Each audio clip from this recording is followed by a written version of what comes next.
Job with Reema में आप सभी का स्वागत है। आर्मी स्कूल से रिक्रूटमेंट आई हुई है।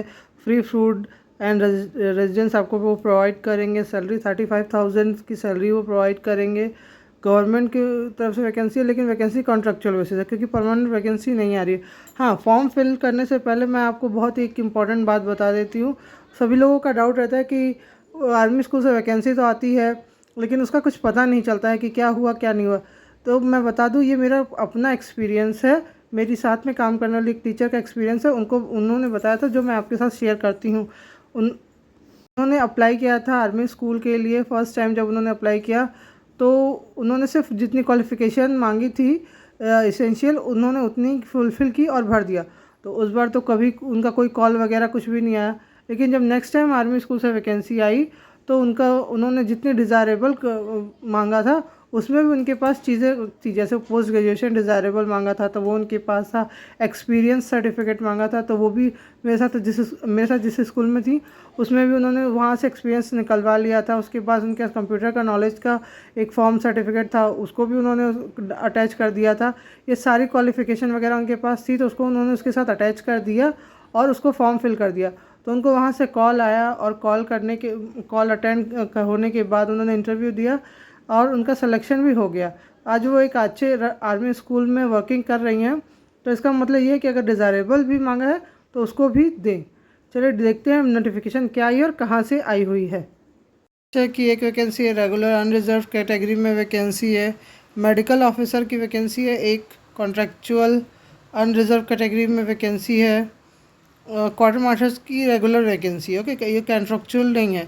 टीजीटी इंग्लिश की कॉन्ट्रैक्चुअल है। स्कूल काउंसलर की एक वैकेंसी।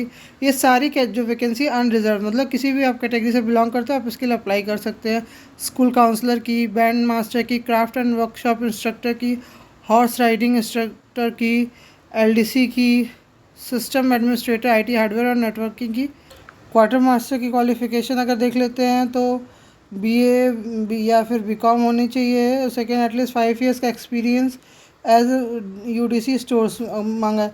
अगर आपके पास एक्सपीरियंस नहीं है, डिज़ायरेबल उसके बाद बोला है कि should have been undergone a quarter master course, basic knowledge of computer, अगर फायर फाइटिंग का कोई डिप्लोमा वगैरह है, अगर आपके पास ये डिज़ायरेबल क्वालिफ़िकेशन वगैरह है। ओके, उसके बाद मेडिकल ऑफिसर में एमबीबीएस की डिग्री ऑफ द होनी चाहिए आपके पास। डिज़ायरेबल होनी चाहिए अगर किसी में आपका स्पेसिफिकेशन है तो 80,000 का आंसर। उसके बाद अगर हम देखें टीजीटी इंग्लिश में आपके पास ग्रेजुएशन इन विथ सब्जेक्ट होना चाहिए। 50% मार्क्स का ग्रेजुएशन होना चाहिए। बीएड होना चाहिए। रेगुलर डिज़ायरेबल है। एजुकेशनल, अगर इससे ज़्यादा एजुकेशनल क्वालिफिकेशन है आपके पास, इंग्लिश लैंग्वेज अच्छी होनी चाहिए, ये सब डिज़ायरेबल है। School will provide accommodation for the food और 30,000 कंसोलिडेटेड सैलरी, मतलब आप उसके लिए अच्छा, अगर आप अच्छे कैंडिडेट लगेंगे तो वो सैलरी आपको बढ़ा भी सकते हैं। ऐसा नहीं है कि उसी पे सैलरी पे रखेंगे।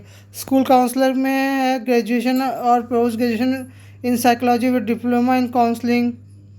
ये वैकेंसी 35,000 कंसोलिडेटेड पे है, वो पे बढ़ा भी सकते हैं। मिनिमम 1 ईयर एक्सपीरियंस डिज़ायरेबल है, ये नहीं भी हो तो भी चलेगा आपके पास, आप अप्लाई कर सकते हैं।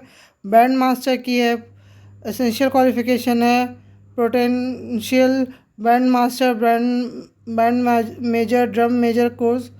उसके बाद अगर आपके ने कहीं सर्विस की है तो वो अच्छा है। सैलरी 30। क्राफ्ट एंड वर्कशॉप का है, मेट्रिकुलेशन और इक्विवेलेंट होना चाहिए 2 ईयर। स्टेट सर्टिफिकेट, आपका सर्टिफिकेट होना चाहिए। अगर आपको सिखाने जा रहे हो तो एटलीस्ट उसका सर्टिफिकेट आपके पास होना चाहिए। किसी भी स्ट्रीम में आप पढ़ाने जाओगे तो उसका सर्टिफिकेट होना चाहिए। वैसे ही क्राफ्ट एंड वर्कशॉप इंस्ट्रक्टर का भी अगर आप जा रहे हो करने तो आपके पास एटलीस्ट उसका कुछ सर्टिफिकेशन आपके पास होना चाहिए कि इस बेसिस पे आप अप्लाई करोगे।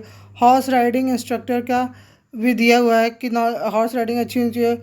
एलडीसी है, minimum matriculation from any recognise board, मतलब आपके पास मेट्रिकुलेशन पूरी होनी चाहिए। 21,000 सैलरी पेइंग दिया है। कम ज़्यादा आप अपनी पोटेंशियल के अकॉर्डिंग करवा सकते हैं। सिलेक्शन प्रोसेस इनका है written test, demonstration, skill test and interview as applicable. Okay, इसके बाद है आप डेट ऑफ इंटरव्यू ये ईमेल के थ्रू आपको बता देंगे।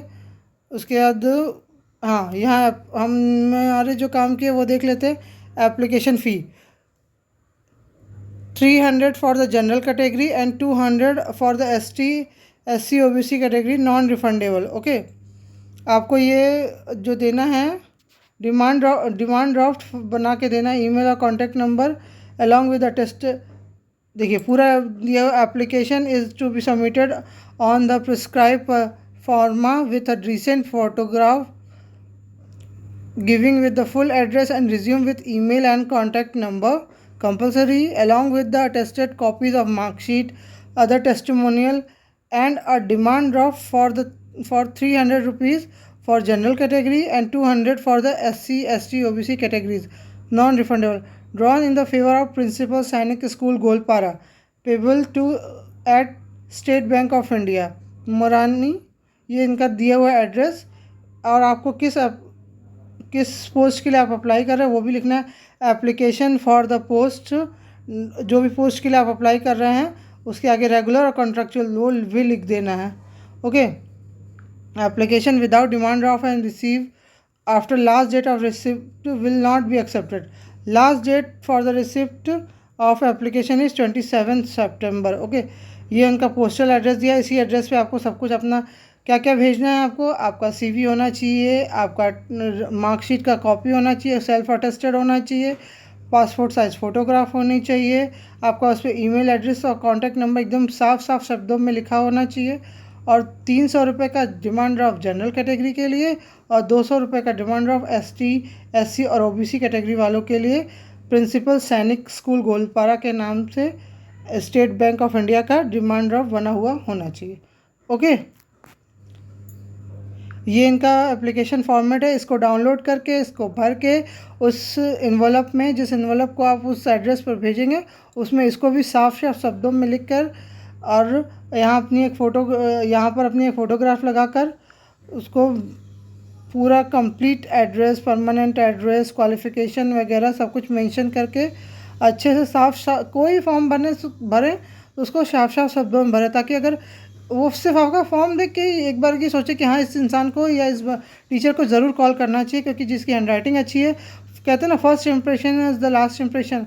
तो जितना अच्छा फॉर्म आप भर के भेजेंगे, अगर वो फॉर्म खोलते ही एक नज़र उनको अच्छा लगेगा तो वो ज़रूर आपको कॉल करेंगे। इसलिए फॉर्म को कायदे से भर दे। एड्रेस है सैनिक school Goalpara Assam, residential school है, पूरा रेजिडेंशियल अकोमोडेशन, फूड वगैरह सब प्रोवाइड किया जाएगा, विथ फैमिली विदाउट फैमिली, जैसा आप चाहें वैसा प्रोवाइड किया जाएगा। आई होप मैंने सारी डिटेल कवर कर दी है। एज वगैरह की एज है 21 to 31 होनी चाहिए। Age relaxation according to government norms मिलेगा। बिलो 35, कहीं पे 35 है, कहीं पे 21 to 35 ईयर्स की एज वाले सभी अप्लाई कर सकते हैं। किसी में देखिए स्कूल काउंसलर के लिए 50 ईयर्स तक के अप्लाई कर सकते हैं, बैंड मास्टर के लिए 50 ईयर्स तक के एज वाले अप्लाई कर सकते हैं, TGT इंग्लिश के लिए 35 ईयर्स के अप्लाई कर सकते हैं, मेडिकल ऑफिसर के लिए 50 ईयर्स तक के लोग अप्लाई कर सकते हैं और आपका क्वार्टर मास्टर के लिए 50 ईयर्स तक के लोग अप्लाई कर सकते हैं। Craft instructor 50 years maximum age, horse riding instructor 50 years maximum age, LDC 50 years maximum age and system administrator भी 50 years maximum age. Okay, age अच्छा है, मतलब ऑलमोस्ट सभी कोई अप्लाई कर सकते हैं। हमें सिर्फ जॉब के लिए एक सीट चाहिए होती है, ऐसा नहीं है कि एक वैकेंसी आई है तो हम क्यों अप्लाई करें, क्या पता आपका सिलेक्शन हो जाए उस एक वैकेंसी के अंतर्गत। इसलिए अगर फ़ीस बहुत ज़्यादा नहीं लग रही है तो उसके लिए अप्लाई कर देना चाहिए, क्योंकि आर्मी स्कूल की वैकेंसीज़ हैं तो इनकी अगर आपके करियर में अगर एक अच्छा सिलेक्शन हो जाता है तो ये बहुत अच्छा रहेगा आपके करियर के लिए।